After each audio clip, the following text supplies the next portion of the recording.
Hello अस्सलाम वालेकुम दोस्तों, मेरा नाम मोहम्मद बाबर है और सीएसएस की इस क्लास में हम जो चीज़ डिस्कस करेंगे वो है पोजीशन, ओवरफ्लो, ओपेसिटी और कर्सर। हम इन चार चीज़ों को अपनी इस क्लास में हम डिस्कस करेंगे। तो सबसे पहले हम इसके ऊपर इम्प्लीमेंट करने के लिए अपना ड्रीमवीवर ओपन करते हैं।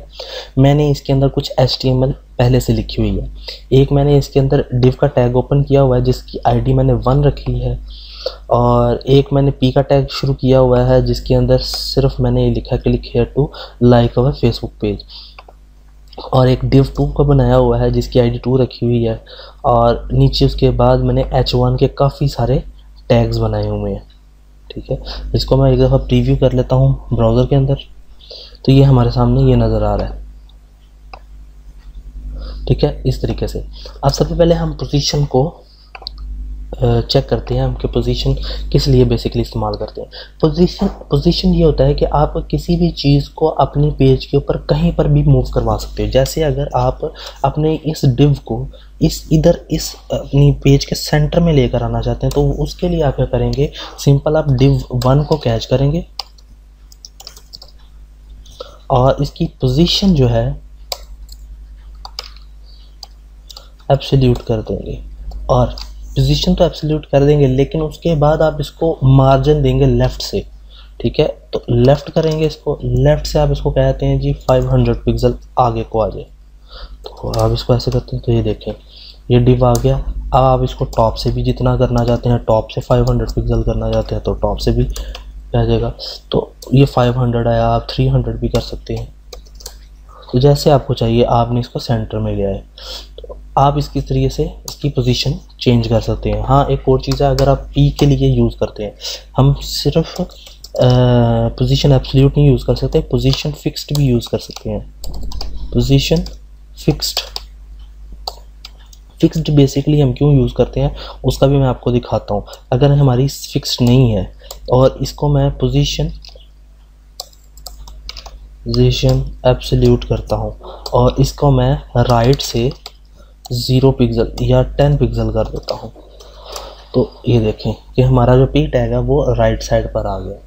अब और 10 का यहाँ से 10 पिक्सल का फासला इसके राइट साइड से। अगर मैं इसको छोटा करता हूँ चाहे बड़ा करता हूँ तो इसका राइट साइड से 10 पिक्सल का मार्जिन ही रहेगा। एक और चीज़ है कि अब अगर मैं स्क्रॉल डाउन करता हूं तो ये ऊपर चला जाता है, और मैं ये चाहता हूं कि जैसे मैं स्क्रॉल अप एंड डाउन करूं तो ये अपनी जगह से ना हिले।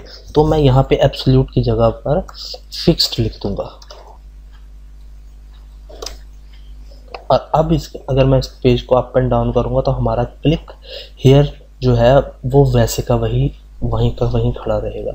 तो इस तरीके से आप अपने पेजेस के अंदर, कभी आपने वेबसाइट चेक की होंगी जिसके राइट साइड या लेफ्ट साइड पर फेसबुक का लाइक पेज बटन जो लगा होता है, जो जीमेल का शेयर बटन लगा होता है, इस तरीके से मुख्तलिफ बटन लगे होते हैं, तो वो हम इसी तरीके से लगा सकते हैं। तो मुझे उम्मीद है कि इसकी समझ आई है आपको। तो अब हम ओवरफ्लो को डिस्कस करेंगे। तो ओवरफ्लो को डिस्कस करने के लिए सबसे पहले मैं अपना HTML में आके एक यहाँ पर पी का टैग बनाता हूँ, और इस पी टैग को मैं अभी ख़त्म कर देता हूँ, और इस पी के अंदर मैं कुछ लिख देता हूँ अपनी तरफ से, कुछ डेमी टेक्स्ट। ठीक है, और इसको मैं कॉपी करके पेस्ट कर देता हूँ। तो इस तरीके से मैंने यहाँ पर पी का एक टैग बना लिया है, और इसको मैं अपने ब्राउज़र में ओपन करके देखता हूँ तो ये हमारे सामने ये आ रहा है। ये अभी इसलिए ये इसके ऊपर ही आ रहा है डाटा क्योंकि मैंने वहाँ पर पोजीशन फिक्स्ड की हुई है पी की। तो मैं पी की पोजीशन जो है वो अभी अरेज कर देता हूँ और इसको रिफ़्रेश कर देता हूँ। ठीक है, अब हमने इसके ऊपर इम्प्लीमेंट करना है कि ओवरफ्लो किस तरीके से हम हाइड कर सकते हैं।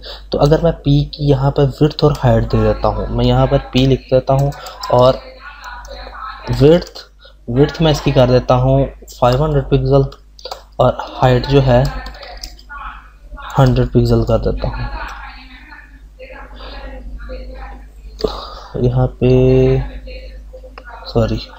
ये मैंने ब्रैकेट में सही डाली थी। तो इसको मैं सेव करने के बाद जैसे मैं चेक करूँगा अपने ब्राउज़र में तो इसकी देखें विड्थ और हाइट चेंज हो गई है। अब इसको मैं बॉर्डर भी दे देता हूँ ताकि हमें पता चले कि बाहर तो नहीं जा रहा कोई डाटा इससे, पी से। बॉर्डर इसको 1 पिक्सल का सॉलिड ब्लैक, तो ये देखें कि हमारा जो डिव था, जो हमने इसको मार्जिन दिया वो इतना ही था। अब डाटा हमारा इस डाटा से ज़्यादा हो गया, पी के जो पी को हमने एरिया अलॉट किया है उससे ज़्यादा हो गया डाटा। तो उसका तरीका कार क्या है कि इसके अंदर से डाटा ओवरफ्लो हो रहा है। तो मैं यहाँ पर आकर ओवरफ्लो लिख कर इसको हिडन कर सकता हूँ, जितना भी डाटा होगा वो गायब हो जाएगा जो बाहर निकला हुआ है। या आप इसको स्क्रॉल कर सकते हैं। स्क्रॉल करने से क्या है कि आप इसको इतने से एरिया के अंदर चेकआउट कर सकते हैं। तो ये हमारा स्क्रॉल का था प्रॉपर्टी। और इसके बाद है ओपेसिटी। अगर आप किसी चीज़ को डिम करना चाहते हैं, जैसे आप H1 को थोड़ा सा लाइट करना चाहते हैं, तो आप उसकी ओपेसिटी भी सेट कर सकते हैं। H1 को मैं कैच करता हूं और H1 के लिए मैं यहाँ पर ओपेसिटी लिखकर यहाँ पर इसकी वैल्यू लिखता हूँ। ओपेसिटी जो है वो हमारी 0 से लेकर 1 तक होती है। 1 फुल वैल्यू होती है, यानी कि इसके अंदर हमें पूरा क्लियर डिजिट जो है वो नज़र आता है अपना। तो जैसे कि हमें ऑलरेडी नज़र आ रहा है। अगर मैं इसको 0.5 कर देता हूँ तो ये हाफ डिम और हाफ हमें शो होगा। ये देखें, ये हाफ हमें डिम हो रहा है और लाइट हो गया। तो इसी तरीके से अगर मैं 0.1 कर देता हूँ तो ये और भी ज़्यादा लाइट हो जाएगा। तो ये हमारा ओपेसिटी का काम है। और अगर मैं 0 कर दूंगा तो बिल्कुल ही शो नहीं होगा, और अगर 1 कर देंगे तो प्योर शो होगा हमें। तो इसके अलावा हमारे पास है कर्सर।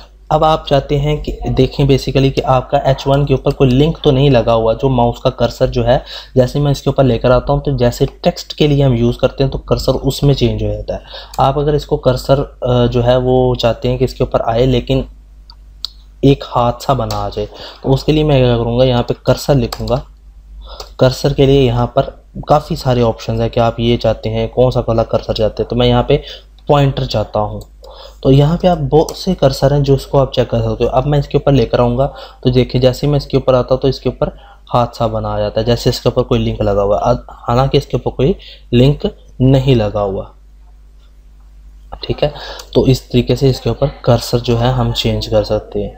तो मुझे उम्मीद है कि आप लोगों को इसकी समझ आई है।